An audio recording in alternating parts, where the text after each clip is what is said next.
नमस्कार दोस्तों, मैं सुनील कुमार अपने चैनल में आप सभी लोगों का हार्दिक स्वागत करता हूं। दोस्तों, ये वीडियो उन लोगों के लिए दोस्तों जो कि बीए फर्स्ट ईयर में पढ़ रहे हैं और एग्ज़ाम देने जा रहे हैं दोस्तों, तो उनके लिए काफ़ी हेल्पफुल वीडियो रहेगा दोस्तों। और जो दोस्तों बीए फर्स्ट ईयर का एग्ज़ाम दे चुके हैं दोस्तों, वो भी अपने क्वेश्चन मिला लें, मैच कर लें कितने उनके क्वेश्चन रॉन्ग हैं एंड कितने राइट हैं।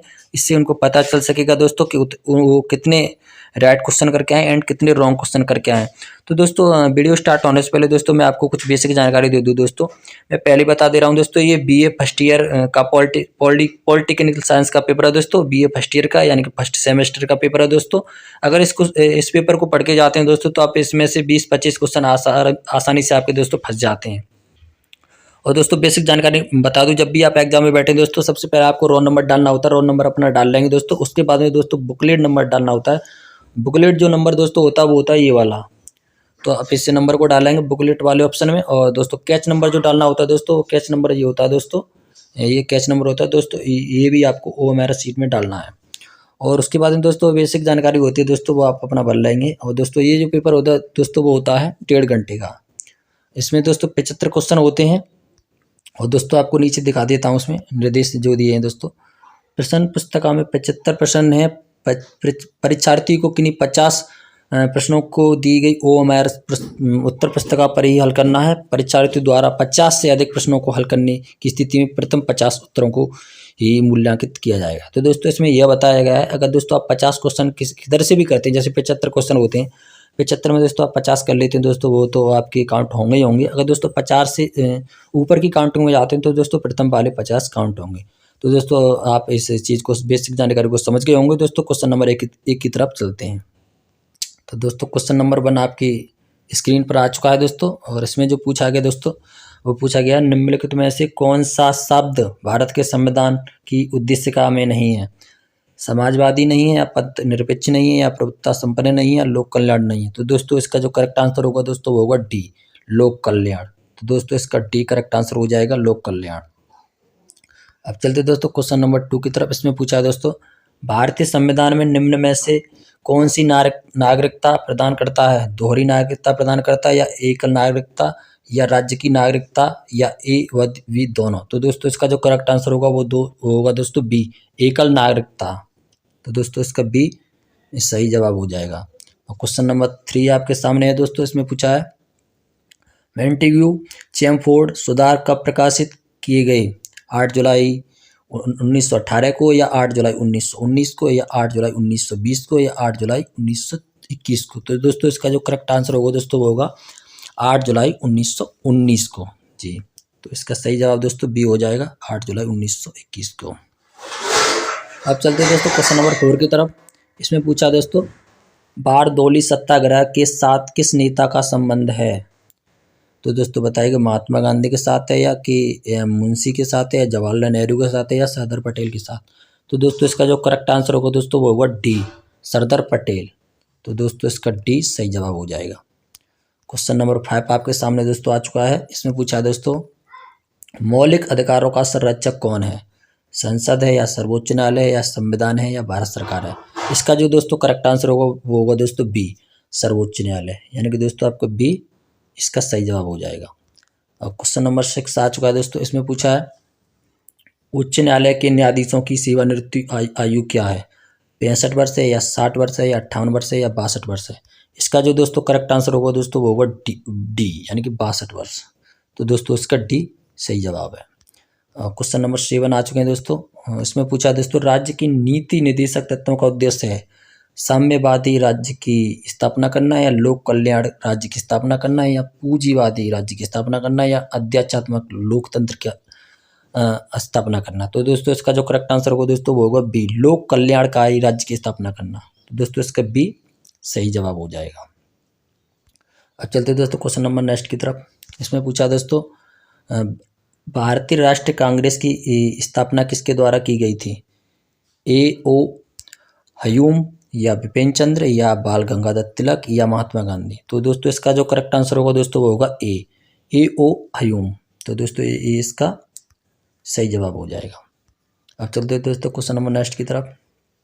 इसमें पूछा दोस्तों, नरमपंथी राष्ट्रीयता का युग किस वर्ष तक रहा, 1885 से 1905 तक रहा, या 1906 से 1919 तक रहा, या 1920 से 1947 तक रहा, या सभी गलत। तो दोस्तों इसका जो करेक्ट आंसर होगा दोस्तों वो होगा ए, यानी कि 1885 से 1905 तक। तो दोस्तों ए इसका सही जवाब हो जाएगा। अब चलते दोस्तों क्वेश्चन नंबर 10 की तरफ। इसमें पूछा दोस्तों, स्वराज मेरा जन्म अधिकार है और मैं इसे लेकर रहूंगा, यह उद्घोष निम्न में से किसने किया था? बाल गंगाधर तिलक ने किया था, या सुभाष चंद्र बोस ने किया था, या गोपाल कृष्ण गोखले ने किया था, या अरविंद घोष ने किया था? तो दोस्तों इसका जो करेक्ट आंसर होगा दोस्तों वो होगा ए, बाल गंगाधर तिलक। जी हाँ, ये इसका सही जवाब हो जाएगा। अब चलते हुए दोस्तों क्वेश्चन नंबर 11 की तरफ। इसमें पूछा दोस्तों, रॉलेट एक्ट किस सन में पास हुआ था? सन 1916 में हुआ था, या सन 1919 में हुआ था, सन 1921 में, या 35 में? तो दोस्तों इसका जो करेक्ट आंसर होगा दोस्तों वो होगा बी, सन 1919 में। तो दोस्तों इसका सही जवाब बी। क्वेश्चन नंबर 12 आपके सामने है दोस्तों। इसमें भारत में पहली बार किस वर्ष सांप्रदायिक प्रतिनिधित्व की शुरुआत की गई थी? 1892 में की गई थी, या 1909 में की गई थी, 1919 में, या 1935 में? तो दोस्तों इसका जो सही जवाब होगा दोस्तों वो होगा 1909, यानी कि बी। तो दोस्तों इसका बी सही जवाब है। अब चलते दोस्तों क्वेश्चन नंबर 13 की तरफ। और इसमें पूछा दोस्तों, किस वर्ष कांग्रेस द्वारा पूर्ण स्वराज का प्रस्ताव पारित किया गया था? 1929 में किया था, या 1930 में, या सर 1931 में, या 1932 में? इसका जो दोस्तों करेक्ट आंसर होगा दोस्तों वो होगा ए, 1929 में। जी हाँ, इसका ए सही जवाब है। और दोस्तों चलते क्वेश्चन नंबर 14 की तरफ। इसमें पूछा दोस्तों, किस वर्ष भारत में ब्रिटिश अधिनियम के अंतर्गत प्रांतीय स्वायत्तता की शुरुआत की गई थी? 1909 में की थी, या 1935 में, या 1942 में, या 1947 में? इसका जो दोस्तों करेक्ट आंसर होगा दोस्तों वो होगा बी, 1935 में। जी हाँ, बी सही जवाब है इसका। अब दोस्तों 15वें क्वेश्चन पे आ चुके हैं। इसमें पूछा दोस्तों, केंद्र में द्वैत शासन किस अधिनियम के अंतर्गत स्थापित किया गया? 1909 में, या 1919 में, या 1935 में, या 1947 में? इसका जो दोस्तों करेक्ट आंसर होगा दोस्तों वो होगा बी, 1919 में। इसका बी सही जवाब हो जाएगा दोस्तों। अब क्वेश्चन नंबर 16 की तरफ आ चुके हैं दोस्तों। इसमें पूछा है, भारत छोड़ो प्रस्ताव किस तिथि को प्रस्तावित किया गया? 18 अगस्त 1942 को, या 17 अगस्त 1942 को, या 6 अगस्त 1942 को, या 5 अगस्त 1942 को? तो दोस्तों इसका जो करेक्ट आंसर होगा दोस्तों वो होगा ए, 8 अगस्त 1942। तो दोस्तों इसका करेक्ट आंसर ए हो जाएगा। इसमें दोस्तों क्वेश्चन नंबर 17 की तरफ आ चुके हैं। और इसमें पूछा है दोस्तों, भारत की संविधान सभा का गठन किसके द्वारा प्रस्तुत योजना के अंतर्गत किया गया था? तो बताइए दोस्तों किसके द्वारा योजना के अंतर्गत प्रस्तुत किया गया था दोस्तों? क्रिम्स मिशन, या कैबिनेट मिशन, या माउंट बेटन योजना, या साइमन कमीशन? तो दोस्तों इसका जो करेक्ट आंसर होगा दोस्तों वो होगा कैबिनेट मिशन। जी हाँ, इसका बी इसका सही जवाब हो जाएगा। अब 18वें क्वेश्चन पे आ चुके हैं दोस्तों। इसमें पूछा है, संविधान सभा में सदस्यों को चुनाव कैसे हुआ था? सीधे जनता से हुआ था, या भारतीय राष्ट्रीय कांग्रेस से नामांकन द्वारा हुआ था, या भारतीय राज्यों के शासकों से नामांकन द्वारा हुआ था, या प्रांतीय विधान सभाओं द्वारा हुआ था? दोस्तों इसका करेक्ट आंसर डी हो जाएगा, भारतीय विधान सभाओं द्वारा। क्वेश्चन नंबर 19 आपके सामने आ चुका है दोस्तों। इसमें पूछा, संविधान सभा की प्रथम बैठक हुई थी। तो बताइए दोस्तों संविधान सभा की प्रथम बैठक कब हुई थी? 26 जनवरी 1950 को, या 15 अगस्त 1947 को, या 9 दिसंबर 1946 को, या 9 नवंबर 1949 को? इसका जो दोस्तों करेक्ट आंसर होगा दोस्तों वो होगा सी, 9 दिसंबर 1946 को। दोस्तों इसका सी सही जवाब हो जाएगा। क्वेश्चन नंबर 20 आपके सामने लेकर आए हैं दोस्तों हम। इसमें पूछा दोस्तों, निम्नलिखित में से कौन संविधान निर्मात्री सभा के प्रारंभ में अंतरिम अध्यक्ष निर्वाचित हुए हैं? डॉक्टर भीमराव अम्बेडकर हुए हैं, या डॉक्टर सच्चिदानंद सिन्हा हुए हैं, या डॉक्टर के एम मुंशी हुए हैं, या डॉक्टर राजेंद्र प्रसाद? तो दोस्तों इसका जो सही जवाब होगा दोस्तों वो होगा ए, डॉक्टर भीमराव अम्बेडकर। तो दोस्तों इसका सही जवाब है जो डॉक्टर भीमराव अम्बेडकर। 21वें क्वेश्चन पर आ चुके हैं दोस्तों। इसमें पूछा, संविधान निर्मात्री सभा के अध्यक्ष कौन थे? डॉक्टर भीमराव अंबेडकर थे या डॉक्टर राजेंद्र प्रसाद थे या डॉक्टर राधाकृष्ण थे या डॉक्टर श्यामा प्रसाद मुखर्जी थी। तो दोस्तों इसका जो करेक्ट आंसर होगा दोस्तों वो होगा ए, डॉक्टर भीमराव अंबेडकर। तो दोस्तों इसका सही जवाब ए हो जाएगा। 22वें क्वेश्चन की तरफ आ चुके हैं दोस्तों। इसमें पूछा है निम्न में से कौन संविधान सभा का सदस्य नहीं था? कि या मुंशी नहीं थे या सरोजिनी नायडू नहीं थे या बीडी सावरकर खान नहीं थे या पंडित जवाहरलाल नेहरू नहीं थे। तो दोस्तों इसका जो सही जवाब होगा दोस्तों वो होगा सी, बीडी सावरकर। तो आप ये दोस्तों सही जवाब हो जाएगा इसका सी वाला ऑप्शन।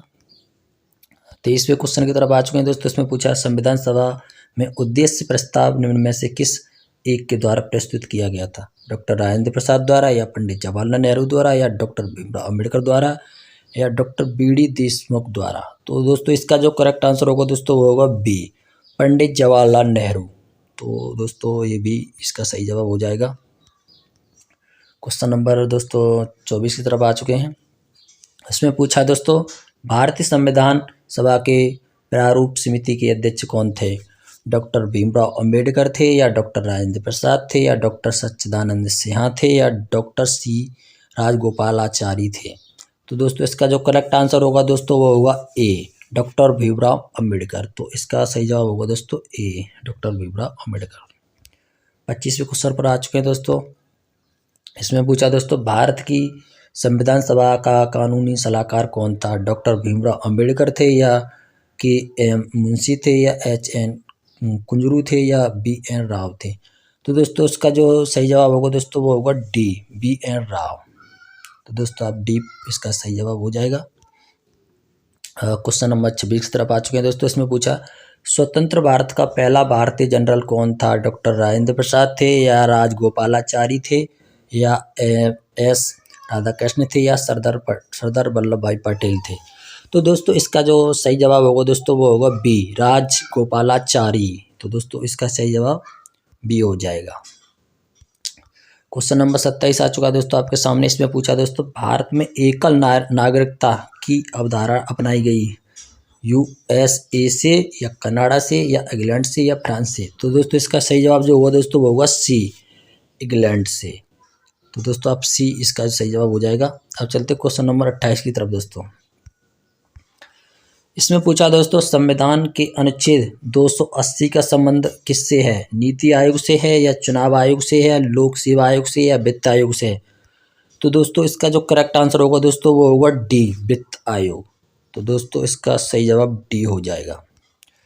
अब 29 क्वेश्चन नंबर 29 पर आ चुके हैं दोस्तों। अंतरराज्य परिषद की बैठक की अध्यक्षता कौन करता है? राष्ट्रपति करता है या उपराष्ट्रपति करता है या प्रधानमंत्री या इनमें से कोई नहीं। तो दोस्तों इसका जो करेक्ट आंसर होगा दोस्तों वो होगा सी, प्रधानमंत्री करता है। तो दोस्तों सी इसका सही जवाब हो जाएगा। अब चलते दोस्तों क्वेश्चन नेक्स्ट की तरफ। इसमें पूछा दोस्तों भारत में मुख्य निर्वाचन आयुक्त को हटाने का अधिकार निम्न में से किसे प्राप्त है? राष्ट्रपति को है या प्रधानमंत्री को है या संसद को है या उपराष्ट्रपति को है। तो दोस्तों इसका जो सही जवाब होगा दोस्तों वो होगा ए, राष्ट्रपति को है दोस्तों। इसका सही जवाब ए हो जाएगा। क्वेश्चन नंबर 31 से आपके सामने आएगा दोस्तों। इसमें पूछा है सर्वोच्च न्यायालय के न्यायाधीशों की नियुक्ति कौन करता है? राष्ट्रपति करता है या राष्ट्रपति एवं सर्वोच्च न्यायालय के मुख्य न्यायाधीश करते हैं या प्रधानमंत्री करता है या संसद करता है। इसका जो दोस्तों करेक्ट आंसर होगा दोस्तों वो होगा ए, राष्ट्रपति करता है। तो दोस्तों इसका ए सही जवाब हो जाएगा। अब चलते दोस्तों नेक्स्ट की तरफ। इसमें पूछा दोस्तों किसने भारतीय संघ को अर्ध संघी संज्ञा दी थी? केसी वियन ने दी थी या सुब्बाराव ने दी थी या जेनिंग्स ने दी थी या डी बसु ने दी थी। तो इसका जो दोस्तों सही जवाब होगा दोस्तों वो होगा ए, केसी वियर ने दी थी। तो दोस्तों ए इसका सही जवाब हो जाएगा। अब चलते दोस्तों क्वेश्चन नंबर 33 की तरफ। इसमें पूछा दोस्तों दो या अधिक राज्यों के बीच विवादों को निपटारे का अधिकार किस न्यायालय को प्राप्त है? उच्च न्यायालय को या जिला न्यायालय को या सर्वोच्च न्यायालय को या उपयुक्त तीनों। तो दोस्तों इसका जो सही जवाब होगा दोस्तों वो होगा सी, सर्वोच्च न्यायालय। तो दोस्तों इसका सही जवाब सी हो जाएगा। अब चलते दोस्तों नेक्स्ट की तरफ। इसमें पूछा दोस्तों असहयोग आंदोलन किसके द्वारा चलाया गया था? तो दोस्तों बताइएगा, असहयोग आंदोलन किसके द्वारा चलाया गया था? गांधी जी के द्वारा या तिलक के द्वारा या गोखले या जिन्नज्ञा? इसका जो दोस्तों करेक्ट आंसर होगा दोस्तों वो होगा ए, गांधी जी द्वारा चलाया गया था। सही जवाब ए। 35वें क्वेश्चन पे आ चुके हैं दोस्तों। इसमें पूछा समन्वय अवज्ञा आंदोलन कब प्रारंभ हुआ था? 6 अप्रैल 1930 को हुआ था या 20 सितंबर 1920 को हुआ था या 18 अगस्त 1942 या 1 जनवरी 1932? तो दोस्तों इसका जो सही जवाब होगा दोस्तों वो होगा ए, 6 अप्रैल 1930। जी हाँ, इसका सही जवाब ए हो जाएगा। अब चलते दोस्तों क्वेश्चन नंबर 36 की तरफ। इसमें पूछा दोस्तों उच्चतम न्यायालय का न्यायाधीश पदयुक्त किया जाता है विधि मंत्री के प्रस्ताव पर संसद द्वारा या संसद के प्रस्ताव राष्ट्रपति द्वारा या संसद के प्रस्ताव महान्यायवादी द्वारा या संसद के प्रस्ताव पर प्रधानमंत्री द्वारा? तो दोस्तों इसका जो करेक्ट आंसर होगा दोस्तों वो होगा बी, संसद के प्रस्ताव राष्ट्रपति द्वारा। चलते दोस्तों क्वेश्चन नंबर 37 की तरफ। इसमें पूछा दोस्तों उच्च न्यायालय के न्यायाधीशों की नियुक्ति किस सलाह पर की जाती है? तो दोस्तों बताइएगा, महान्यायवादी या प्रधानमंत्री या केंद्रीय विधि मंत्री या भारत के मुख्य न्यायाधीश? तो दोस्तों इसका जो सही जवाब होगा दोस्तों वो होगा डी, भारत के मुख्य न्यायाधीश। तो दोस्तों इसका सही आंसर जो है दोस्तों वो है डी। नेक्स्ट क्वेश्चन आ चुका है दोस्तों। इसमें पूछा संविधान के किस अनुच्छेद द्वारा भारत के नागरिक को वैश्विक अधिकार मताधिकार प्रदान किया गया है? अनुच्छेद 325 या अनुच्छेद 326 या अनुच्छेद 327 या अनुच्छेद 328? इसका जो दोस्तों करेक्ट आंसर होगा दोस्तों होगा बी, अनुच्छेद 326। सही जवाब दोस्तों बी हो जाएगा। अब चलते हैं दोस्तों क्वेश्चन नंबर 39 की तरफ। इसमें पूछा दोस्तों शिक्षा निम्न में से किस सूची का विषय है? संघ सूची का या राज्य सूची का या समवर्ती का है या इनमें से कोई नहीं? तो दोस्तों इसका जो सही जवाब होगा दोस्तों वो होगा सी, समवर्ती सूची का। तो दोस्तों इसका सही जवाब दोस्तों सी हो जाएगा। अब चलते दोस्तों नेक्स्ट की तरफ। इसमें पूछा दोस्तों भारतीय संविधान किस अनुच्छेद के तहत सर्वोच्च न्यायालय भारतीय नागरिकों को मौलिक अधिकारों की सुरक्षा करता है?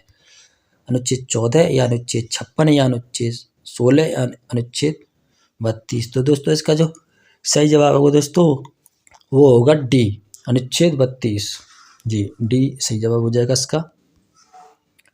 अब आगे दोस्तों क्वेश्चन नंबर 41 की तरफ।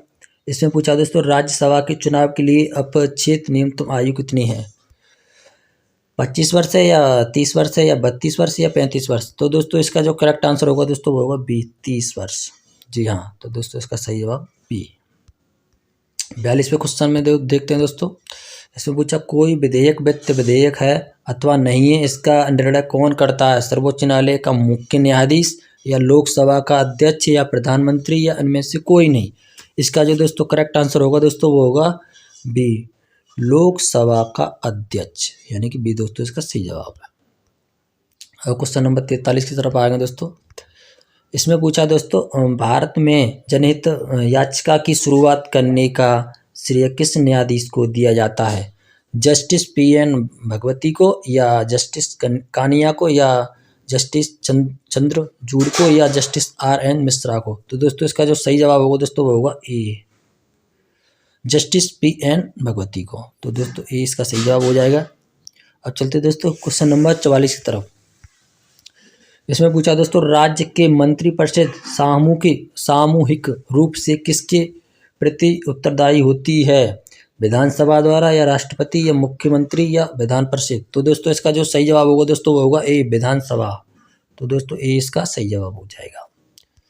45वें क्वेश्चन पर आ चुके हैं दोस्तों। जो भी स्टूडेंट वीडियो को देख रहे हैं तो दोस्तों वीडियो को फुल देखिएगा, जिससे कि दोस्तों आपकी जो भी हम क्वेश्चन पढ़ा रहे हैं दोस्तों आपके माइंड में सेट हो जाएं और जब भी आप एग्जाम में बैठे तो दोस्तों आप अच्छा परफॉर्मेंस कर सकें। आधा अधूरा ज्ञान किसी चीज़ का नहीं रहता, किसी काम का नहीं रहता, ये दोस्तों आपको पता ही होगा। जब भी आप किसी चीज़ को देखें तो दोस्तों फुल देखें। आप मेरी वीडियो देखें या दोस्तों आप किसी भी चैनल पर दोस्तों पढ़ें तो दोस्तों जितनी भी वीडियो आप देखें तो दोस्तों वो फुल देखें, क्योंकि दोस्तों जब आप फुल देखेंगे तो आपके समझ में आ पाएगा कुछ दोस्तों। अगर दोस्तों आधी अधूरी चीज़ छोड़ के जाएंगे तो दोस्तों आपके कुछ भी समझ में नहीं आएगा।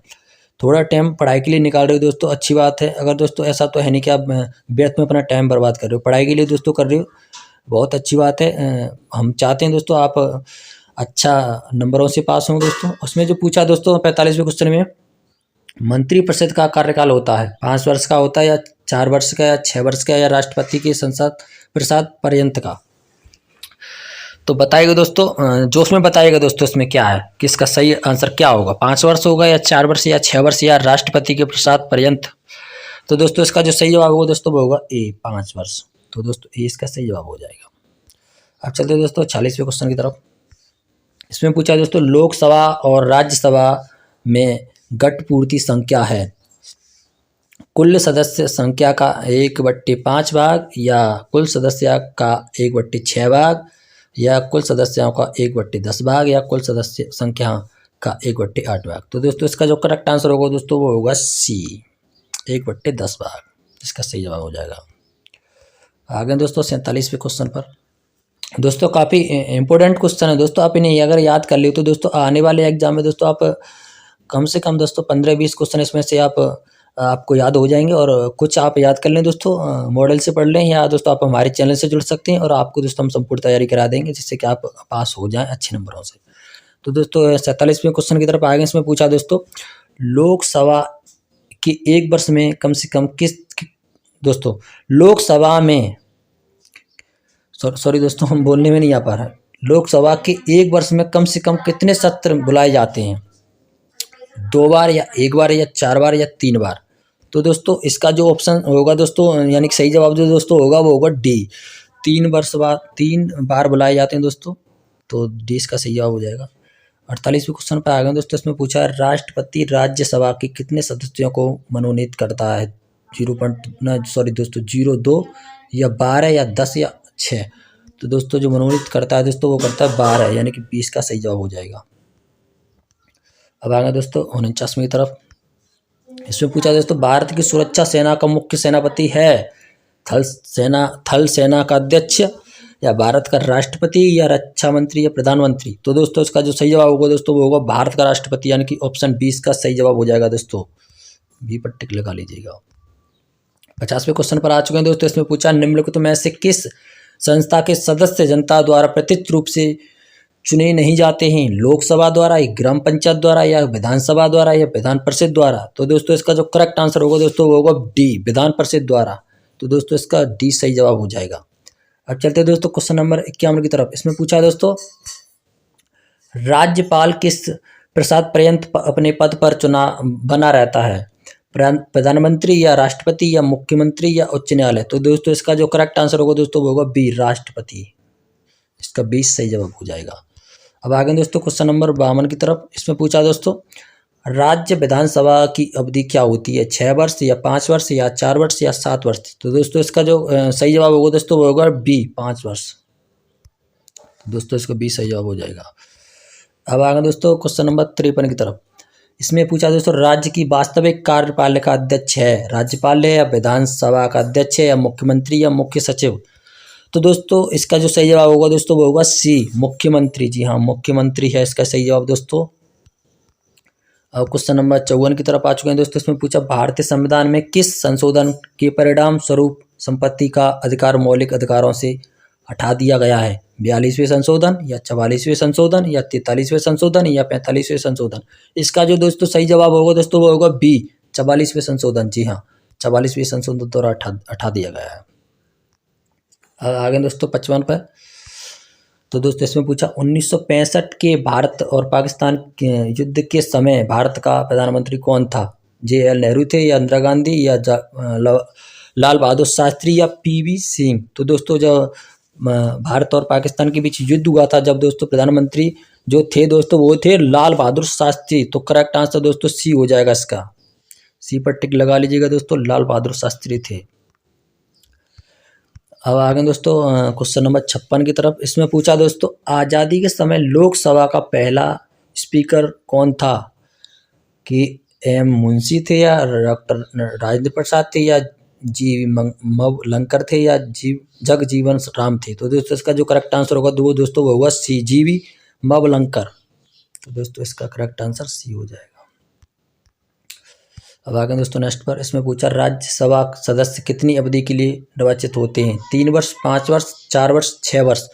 तो दोस्तों इसका जो करेक्ट आंसर होगा दोस्तों होगा 6 वर्ष, यानी कि डी। आगे दोस्तों 58 पर, प्रधानमंत्री की नियुक्ति कौन करता है? तो दोस्तों काफ़ी वेरी वेरी इंपॉर्टेंट क्वेश्चन है दोस्तों, अपनी याद करके जाइएगा। बेसिकली ये आपको याद होनी चाहिए दोस्तों, क्योंकि संविधान से रिलेटेड क्वेश्चन है दोस्तों। तो बताइएगा दोस्तों, प्रधानमंत्री की नियुक्ति कौन करता है? राज्यपाल करता है, या राष्ट्रपति करता है, या सर्वोच्च न्यायालय के न्यायाधीश करते हैं, या मुख्यमंत्री? तो दोस्तों इसका जो करेक्ट आंसर होगा वो होगा दोस्तों बी, राष्ट्रपति जो होता है दोस्तों वो प्रधानमंत्री की नियुक्ति करता है। तो दोस्तों 20 का सही जवाब हो जाएगा। अब आ गए दोस्तों 59वें क्वेश्चन पर। इसमें पूछा दोस्तों, राष्ट्रपति के निर्वाचन में निम्न में से कौन भाग नहीं लेता है? लोकसभा नहीं लेता, राज्यसभा नहीं लेता, विधानसभा या विधान परिषद? तो दोस्तों इसका जो करेक्ट आंसर होगा दोस्तों वो होगा डी, विधान परिषद नहीं लेता दोस्तों। अब आगे दोस्तों 60वें क्वेश्चन पर। इसमें पूछा, संघीय मंत्रिपरिषद सामूहिक रूप से किसके प्रति उत्तरदायी है? राष्ट्रपति, या प्रधानमंत्री, या लोकसभा, या राज्यसभा? तो दोस्तों मैं आपको टाइम नहीं दे पा रहा हूँ दोस्तों, और जिनको पहले से क्वेश्चन दोस्तों पता हो तो दोस्तों वो कमेंट में ए या बी या सी या डी इस प्रकार से दोस्तों किसी भी क्वेश्चन का वो जवाब दे सकते हैं कमेंट में लिखकर। तो दोस्तों इससे कि आपका कॉन्फिडेंस बेटर हो सके। और दोस्तों इसका जो सही जवाब होगा दोस्तों 60वें का वो होगा दोस्तों सी, लोकसभा। तो दोस्तों आप सी पर टिक लगा लीजिएगा। अब 61 पे आ चुके हैं दोस्तों। इसमें पूछा दोस्तों, निम्नलिखित में से कौन सा अधिकार मौलिक अधिकार नहीं है? भाषण व अभिव्यक्ति का अधिकार, या संगठन बनाने का अधिकार, या पुरुष एवं स्त्रियों को समान काम के लिए समान वेतन पाने का अधिकार, या पोषण के विरुद्ध अधिकार? तो दोस्तों इसका जो करेक्ट आंसर होगा दोस्तों वो होगा दोस्तों बी, संगठन बनाने का अधिकार। तो दोस्तों इसका जो करेक्ट आंसर है दोस्तों वो है बी, तो बी सही जवाब है इसका दोस्तों। अब आगे दोस्तों 62वें क्वेश्चन पर। इसमें पूछा दोस्तों, निम्नलिखित में से कौन नीति निर्देशक तत्वों में शामिल नहीं है? काम का अधिकार, या शिक्षा का अधिकार, या पोषण के विरुद्ध अधिकार, या दोस्तों समानता का अधिकार? तो दोस्तों बताइएगा इसका राइट आंसर क्या होगा? दोस्तों इसका जो राइट आंसर होगा दोस्तों वो होगा ए, काम का अधिकार। काम का अधिकार नहीं दोस्तों, ए सही जवाब हो जाएगा। नंबर 63 की तरफ। इसमें पूछा दोस्तों, संविधान संशोधन की व्यवस्था संविधान के किस अनुच्छेद में की गई है? 320 में, या 324 में, या 333 में, या 368 में? तो दोस्तों इसका जो करेक्ट आंसर होगा दोस्तों वो होगा डी, 368 में की गई है। अब दोस्तों 64वें क्वेश्चन पर आ चुके हैं। भारतीय संविधान में अस्पृश्यता उन्मूलन से संबंधित अनुच्छेद निम्न में से कौन सा है? अनुच्छेद 15, अनुच्छेद 16, या अनुच्छेद 17, या 18? तो दोस्तों जो इसका जो करेक्ट आंसर होगा दोस्तों वो होगा सी, अनुच्छेद 17। तो इसका सही जवाब सी हो जाएगा दोस्तों। अब 65वें क्वेश्चन पर आ चुके हैं दोस्तों। इसमें पूछा दोस्तों, संविधान के किस अनुच्छेद में भारतीय नागरिकों के मूल कर्तव्य शामिल हैं? अनुच्छेद 50 का, या अनुच्छेद 50 ख, या अनुच्छेद 50 का, या अनुच्छेद 51 ख? तो दोस्तों इसका जो सही जवाब होगा दोस्तों वो होगा सी, अनुच्छेद 51 का, सी सही जवाब। अब 66वें क्वेश्चन पर आ चुके हैं दोस्तों। इसमें पूछा है, भारतीय संविधान में राज्य की नीति निर्देशक सिद्धांतों का विचार लिया गया है किसके द्वारा? आयरलैंड के संविधान से, या कनाडा के संविधान से, या दक्षिण अफ्रीका के संविधान से, या ऑस्ट्रेलिया के संविधान से? तो इसका जो दोस्तों सही जवाब होगा दोस्तों वो होगा ए, आयरलैंड के संविधान से। ये सही जवाब है इसका दोस्तों। आगे दोस्तों 67वें क्वेश्चन पे। इसमें पूछा दोस्तों, भारत में निम्नलिखित में से किसके अंतर्गत पंचायती राज प्रणाली की व्यवस्था की गई है? तो बताइए दोस्तों किसके द्वारा की गई है? मौलिक अधिकार, या मौलिक कर्तव्य, या राज्य की नीति निर्देशक सिद्धांत, या चुनाव आयोग? तो दोस्तों का जो सही जवाब होगा दोस्तों वो होगा सी, इसका सही जवाब हो जाएगा। और चलते दोस्तों नेक्स्ट की तरफ। इसमें पूछा दोस्तों, किस वाद ने संसद को मौलिक अधिकारों में से संशोधन का अधिकार दिया? केशवानंद भारतीवाद ने दिया था, या गोलकनाथ वाद ने, या सज्जन सिंह वाद ने, या राजनारायण बनाम इंदिरा गांधी वाद ने? तो दोस्तों इसका सही जवाब जो होगा दोस्तों होगा सी। चलते दोस्तों क्वेश्चन नंबर 69 की तरफ। इसमें पूछा दोस्तों, डॉक्टर भीमराव अंबेडकर ने निम्न मौलिक अधिकारों में से किस संविधान का हृदय एवं आत्मा कहा था? समानता का अधिकार, या स्वतंत्रता का अधिकार, या धार्मिक स्वतंत्रता का अधिकार, या संविधान उपचार का अधिकार? तो दोस्तों इसका जो सही जवाब होगा दोस्तों वो होगा डी, संविधान उपचारों का अधिकार, तो इसका डी सही जवाब हो जाएगा दोस्तों। अब आगे दोस्तों 17वें क्वेश्चन पर। इसमें पूछा था संविधान में कौन से भाग में नीति निर्देशक तत्वों का वर्णन है, प्रथम, दूसरे, चौथे या अंतिम। तो दोस्तों इसका जो सही जवाब होगा दोस्तों वो होगा सी, चौथे। तो इसका सी करेक्ट आंसर हो जाएगा दोस्तों। 61वें क्वेश्चन पर आ चुके हैं दोस्तों। इसमें पूछा है 71वें सॉरी, भारतीय संविधान में स्वतंत्रता का अधिकार किस अनुच्छेद में वर्णित किया गया है, अनुच्छेद अनुच्छेद 14 या अनुच्छेद 25 या अनुच्छेद 19 या अनुच्छेद 32। तो दोस्तों इसका सही जवाब होगा दोस्तों वो होगा सी, अनुच्छेद 19, सी सही जवाब। 72वें क्वेश्चन पर आ चुके हैं दोस्तों। इसमें पूछा है भारत की संघात्मक व्यवस्था निम्नलिखित में से किस देश से संबंधित है, कनाडा से है या यूनाइटेड किंगडम से है या संयुक्त राज्य अमेरिका से या ऑस्ट्रेलिया से। तो दोस्तों इसका जो सही जवाब होगा दोस्तों वो होगा लास्ट जो ए यानी कि कनाडा से। तो दोस्तों ए इसका सही जवाब हो जाएगा।